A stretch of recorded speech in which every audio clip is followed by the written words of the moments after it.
በጂንካ ከፍተኛ ስጋት ተፈጥሯል። በጂንካ ጀነራል ሆስፒታል ያልታወቀ ከፍተኛ ሞት የሚያስከትል በሽታ ተከስቶ ዶክተሮችን ጨምሮም ሌሎች 5 ሰዎችን ሕይወታቸው እንዲያልፍ ማድረጉ መነገሩ ይታወቃል።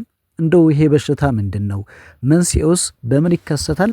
ምን መደረግ አለበት? የሚለውን ጉዳይ ይዘናል። በደቡብ ኢትዮጵያ ክልል ጂንካ ጀነራል ሆስፒታል አካባቢ ምንነቱ ባልታወቀ በአጭር ጊዜ ውስጥ ለሞት የሚዳርግ በሽታም የተያዙ ሰዎችን ተከትሎ ከተማው ላይ ከፍተኛ ስጋት መፈጠሩ ተገልጿል። 5 ሰዎችም ሕይወታቸው አልፏል። በሽታው ምንድነው? በአጭር ጊዜ ውስጥ የሚገል በሽታ ነው ተብሏል። በተለይ የበሽታው ምልክቶችም ምን ናቸው? ደም መፍሰስም አለ ይባላልና ብዙ የሰውነት አካላት መስራት አለመቻል ይነገራል። ከበሽታው ጋር ተያይዞ የሕክምናው ምላሽ እንዲሁም በተለይ እጥረቱ የሕክምና አለመገኘት፣ የተለያየ ኢንፌክሽን መድኃኒቶችም አለመገኘት፣ የንክኪ ስርጭት ከፍተኛ የሆነ ለሞት የሚዳርግ ነገር እንዳለው እየሰማን እንገኛለን። ከዚህ ጋር በተያያዘ ስለ በሽታው ምንነት፣ እንዴት ይከሰታል፣ በሽታው ራሱ ምንድን ነው የሚለውን ጉዳይ በዝርዝር እነግራችኋለን። ለጥንቃቄ ሆናችኋል። አጠቃላይ ደግሞ ስለ በሽታው ምንነት እንድታውቁ ይረዳችኋል። እንግዲህ በሽታው ሄሞራጂክ ፌቨር ይባላል። ሄሞራጂክ ፌቨር እንግዲህ የራሱ የሆነ በቫይረስ የሚመጣ ከባድ በሽታ ሲሆን የደም ስሮችን በማጥቃት የውስጥና የውጭ ደም መፍሰስ ሄሞራጅ ሊያስከትል ይችላል። እነዚህ በሽታዎች እንግዲህ የሚከሰቱት በተለያየ ቫይረስ ቤተሰቦች ሲሆን እንደ ኤቦላ ወይም ደግሞ ማርበርግ፣ ሪፍት ቫሊ ፌቨር እናም ቢጫ ወባም የመሳሰሉትን ያጠቃልላል። ምልክቶቹ እንግዲህ የሄሞራጂክ ፌቨር ምልክቶች እንደ ቫይረሱ አይነት ይለያያል። ነገር ግን የተለመዱ የሚከተሉት አይነቶች አሉት። የመጀመሪያው ከፍተኛ የሆነ ትኩሳትና ደም መፍሰስ ያለው እንግዲህ ቀደም ሲል እንዳልኳችሁ ከፍተኛ ትኩሳት፣ የሰውነት ህመም፣ ራስ ምታት፣ የጡንቻ ማገገሚያ ህመም፣ ማዞር፣ የሆድ ህመም፣ ማስታወክና ተቅማጥ፣ ከባድ የሆኑ ጉዳዮች ላይም ደም መፍሰስ፣ ከቆዳ በታች ከአፍንጫ፣ ከአፍ፣ ከአይን ወይም ከውስጥ አካላት የደም ግፊት መቀነስ፣ ሾክ።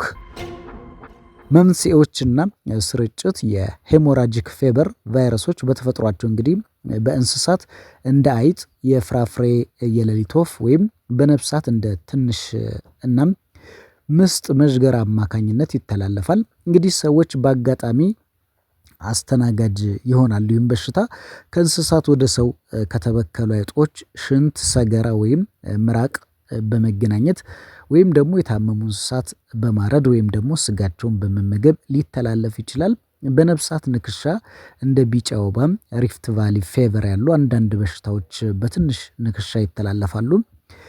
ክራይሚያ ኮንሶ ሄሞራጂክ ፌቨር ደግሞ በመዥገር ይተላለፋል። ከሰው ወደ ሰው እንደ ኤቦላ፣ እንደ ማርበርግ ያሉ ቫይረሶች ከታመመ ሰው ደም፣ የሰውነት ፈሳሾች፣ ምራቅ፣ ሽንት፣ የዘር ፈሳሽ ወይም የሞተ ሰው አስክሬን ጋር በቀጥታ በመገናኘት ይተላለፋል።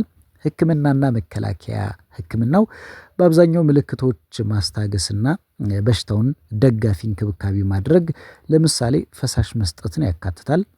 እንግዲህ ለአንዳንድ ልዩ ቫይረሶች እንደ ኤቦላ የተወሰኑ ጸረ ቫይረሶች መድኃኒቶችና ሕክምናዎች አሉ። መከላከያው የሚከተሉትን ያጠቃልላል። ክትባቱ ለቢጫ ወባም፣ ለዲንጊና ለኤቦላ ቫይረስ ክትባቶች ቢኖረውም በአንዳንድ አካባቢዎች ብቻ የሚገኙ ወይም ለልዩ ሁኔታዎች የሚሰጡ ናቸው። የነፍሳት ንክሻን ማስወገድ መከላከያ ልብሶች በመልበስ የአልጋ መረብን በመጠቀም እንደ አጎበር እናም ጸረ ተባይ መድኃኒቶች በመጠቀም መከላከል ይቻላል። ከታመመ እንስሳ ወይም ሰዎች ጋር ግንኙነት ማስወገድ፣ በተለይ ደግሞ ወረርሽኝ ባለባቸው አካባቢዎች ንክኪ መቀነስ ያስፈልጋል። ጥሩ ንጽህና፣ እጅን በሳሙና መታጠብ፣ የኢንፌክሽን መቆጣጠሪያ መመሪያዎችን መከተል ወሳኝ ነው። የሄሞራጂክ ፌቨር ምልክቶች ከታዩ ወይም ወረርሽኝ ባለበት አካባቢ ከተጓዙ ወዲያውኑ የሕክምና እርዳታ ማግኘት በጣም አስፈላጊ ነው። እንግዲህ በሀገራችን ከፍተኛ በሆነ መንገድ በተለይ ከሰሞኑ እየሰማን ያለው መረጃ አስደንጋጭ ነው። ቁጥሩ እየጨመረ ነው።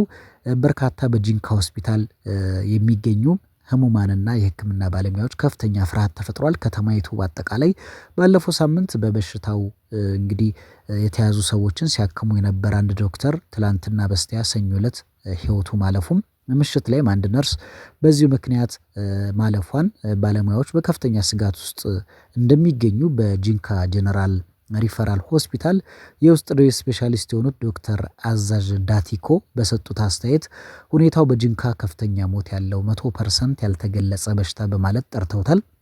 ውጤቱ እንግዲህ ለህዝብ እስኪገለጽ ድረስ እንደ ኮቪድ ራሳችሁን ጠብቁ ተብሏል። ከቁጥጥር ውጪ ከመሆኑ በፊት ጠንካራና አፋጣኝ የሆነ ነገር እንግዲህ አስቸኳይ ምላሽ ያስፈልጋል ብሏል። በከተማዋ የተለያዩ ወሬዎች እየተናፈሱ ባሉበት በዚህ ወቅት የሆስፒታሉ ሰራተኞች የክልሉ ጤና ቢሮ፣ የጤና ጥበቃ ሚኒስቴር ስለ ሁኔታው አስፈላጊ መረጃ ለህዝብ ይፋ እንዲያደርጉና ባለሙያዎችም ሆነ ህዝቡ ተገቢውን ጥንቃቄ መመሪያ እንዲሰጠው እየጠበቀ ይገኛል።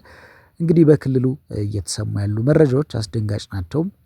በተለይ እንደዚህ አይነት ክስተቶች ወደ መሀል ከተማውም እንዲሁም በመላው ሀገሪቱ እንዳይስፋፋ በተለይ ደግሞ ለመከላከልም አስቸጋሪ የሆነበት ሁኔታ አለ።